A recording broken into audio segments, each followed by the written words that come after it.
মিডিয়ার মাধ্যমে জেনেছেন এই বছর চট্টগ্রাম বারোলিয়ার জমিনে 12 রবিউল আউয়াল মহান বিশ্বের মধ্যে সর্বশ্রেষ্ঠ জশ্নে জুলুস ঈদ মিলাদুন নবী হযরত আল্লামা পীর সাহেব শাহ সাহেব কেবলার সভাপতিত্বে মিডিয়ার বক্তব্য চট্টগ্রামের 12 রবিউল আউয়াল ঈদ মিলাদুন নবীর জুলুসে 80 লক্ষ থেকে 90 লক্ষ মুসলমান একত্রিত হয়েছে।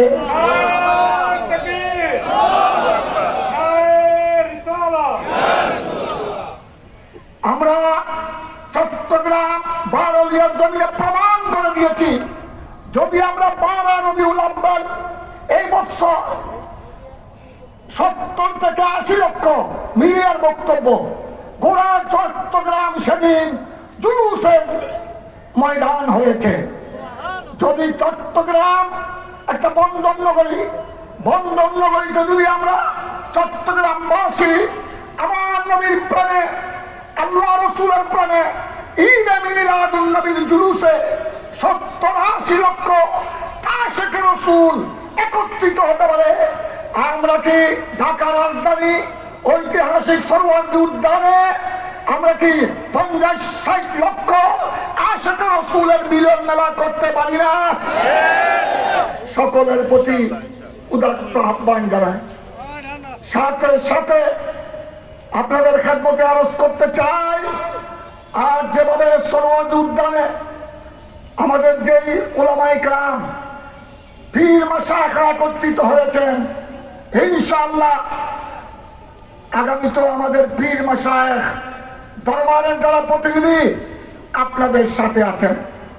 আমরা ইনশাআল্লাহ আপনারা যদি রাজধানীবাসী এই ঐতিহাসিক সরোয়ার্দী উদ্যানে আগামী বৎসর এই রবিউল আউয়ালে ঈদ মিলাদুন নবীর এই সমাবেশ যদি করে থাকেন, ইনশাআল্লাহ আমরা গত 26 এপ্রিল ঢাকার রাজপথে আপনাদের সাথে যেভাবে আমরা চট্টগ্রাম থেকে হাজারের অধিক গাড়ি নিয়ে আমরা এসেছি ঢাকার রাজধানীতে, ঢাকার রাজধানী সেদিন 26 এপ্রিল বিগত নারায়ে তাকবীর আল্লাহু আকবার, নারায়ে রিসালাত ইয়া রাসূলুল্লাহ স্লোগানে যেভাবে আমরা কম্পিত করেছিলাম, ইনশাআল্লাহ এই সরোয়ার্দী উদ্যানকে আমরা আল্লাহ নারায়ে তাকবীর আল্লাহু আকবার স্লোগানে, নারায়ে রিসালাত ইয়া রাসূলুল্লাহ স্লোগানে আমরা উজ্জীবিত করব। রাজি আছেন কিনা? আমি মোবারকবাদ জানাই। আমরা কারো সমালোচনা করার দরকার নাই। আমরা যখন সব আল্লাহ প্রেমিক, রসুল প্রেমিক, অলি প্রেমিক যখন আমরা রাজধানী সরোয়ার্দী উদ্যানে একত্রিত হয়ে যাব, আল্লাহ এবং রসুলের মুহাব্বতে বন্যার পানিতে সমস্ত বাতিল উৎখাত হয়ে যাবে।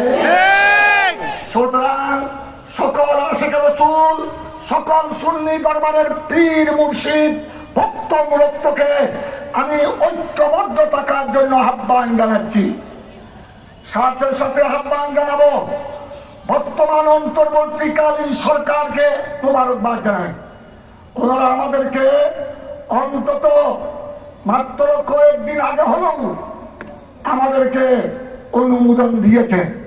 ওনারা আমাদেরকে অনুমোদন দেন নাই, ওনারা রাসূল পাকের উম্মতের পরিচয় দিয়েছেন।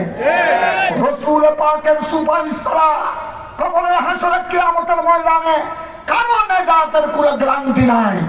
তাই আমি বর্তমান অন্তর্বর্তীকালীন সরকারের প্রধান উপদেষ্টা আমাদের চট্টগ্রামের গৌরব ডক্টর ইউনূস সাহেব সহ ওনার উপদেষ্টা পরিষদে যারা রয়েছেন, সরকারি দায়িত্বে যারা আছেন, প্রশাসনিক দায়িত্বে যারা আছেন, আমি আমার পুলিশ ভাইদেরকেও দেখছি